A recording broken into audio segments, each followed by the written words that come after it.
Hello, we're going to do perspective this morning, a lesson we've already touched on before, but for those of you wanting to do perspective within the landscape, here's a little example. Okay, put you right around there. Okay, so we have got a landscape in front of us, and the landscape is very, very structured in this case.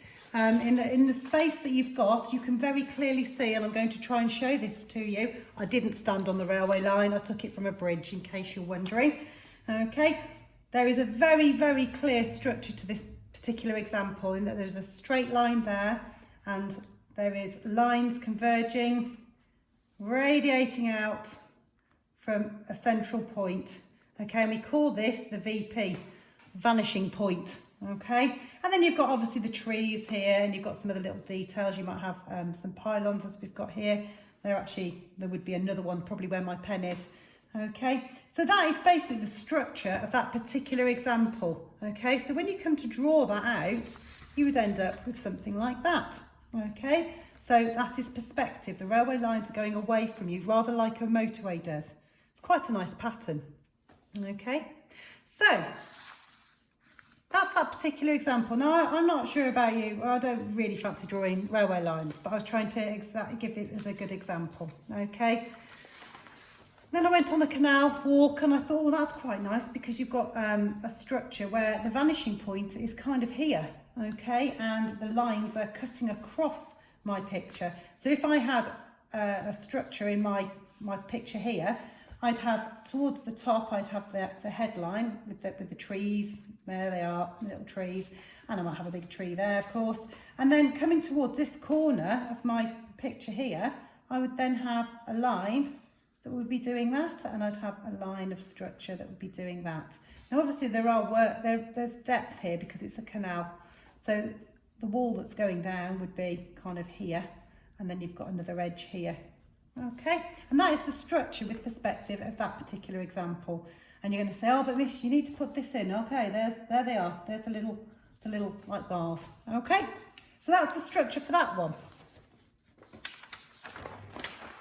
Then we've got a more picturesque version which builds on some of the skills that we've already applied to our previous landscapes.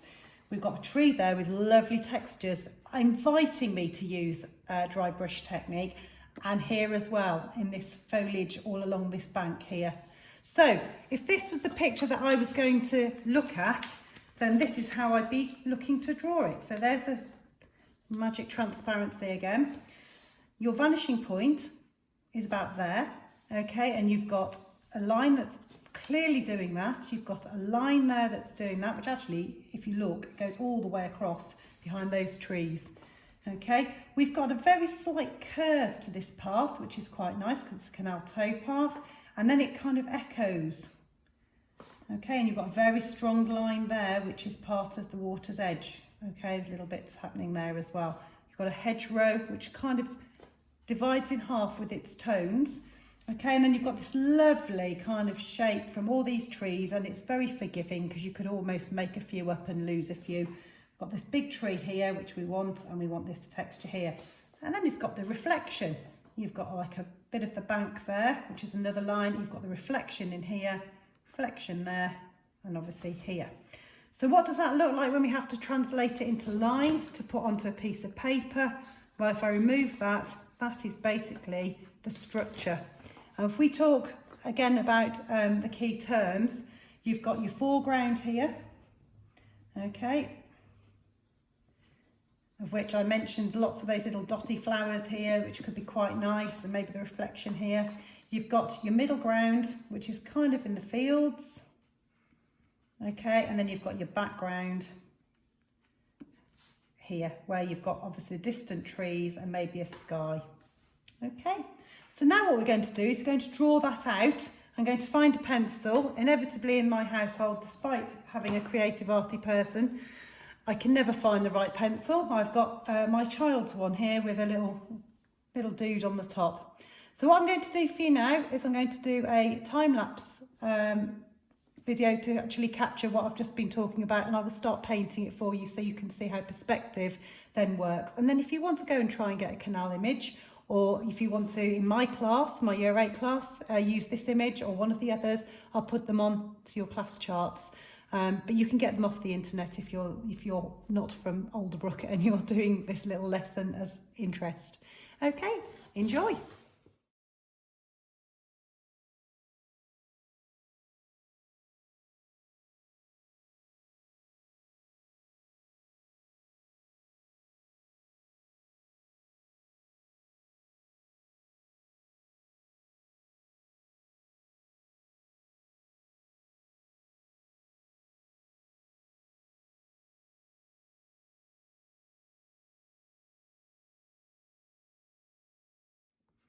Hi, so I think you get the idea. Hopefully you get the idea. Lots of dry brushing. There's the canal scene. It needs a lot more, but I'm sure you don't want to watch a full time lapse further into that example. I can show you what I would be doing with this particular example on paintbrush. I could start sharpening up the path, which is one of the little tasks. I can add detail onto some of the tones that come across in the grass here, and just make those a little bit more realistic. Okay, I can rework the branches on the trees here, because actually they're quite obviously structured, so I could put those details in and make a little bit more of what's going on here. I'm not using black, I'm using like a dark greeny grey and browns to work on that. I can also reformulate some of these tree bits here.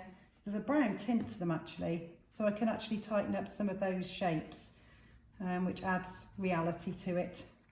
I think there's more of a contrast here in the tones of the trees. They're like a brown colour just here where it hits the bank of the brighter greens.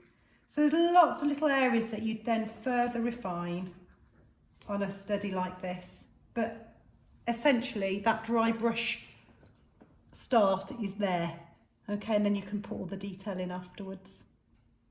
I can see from my original image my path stands up and out far too much, so I'd be reworking it here to make that less dominant. Okay, and I might use a variety of paints as well, so I might add more of the poster colours in there, because as we go to the distance there is less clarity over what happens to that path. We know it goes round there. You might have noticed I did some water ripples with the brush, just flicking the brush sideways. Another area would be on the banks here. I'm finding more now.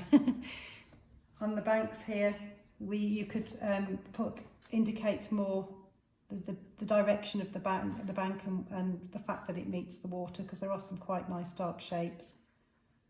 Okay, as it goes round into this big brown shape here. So there's lots of little bits you can do to carry on and make it into a more polished picture, rather than just a quick example of what you can do with a dry brush, which is what I've just done for you. Okay, that's it.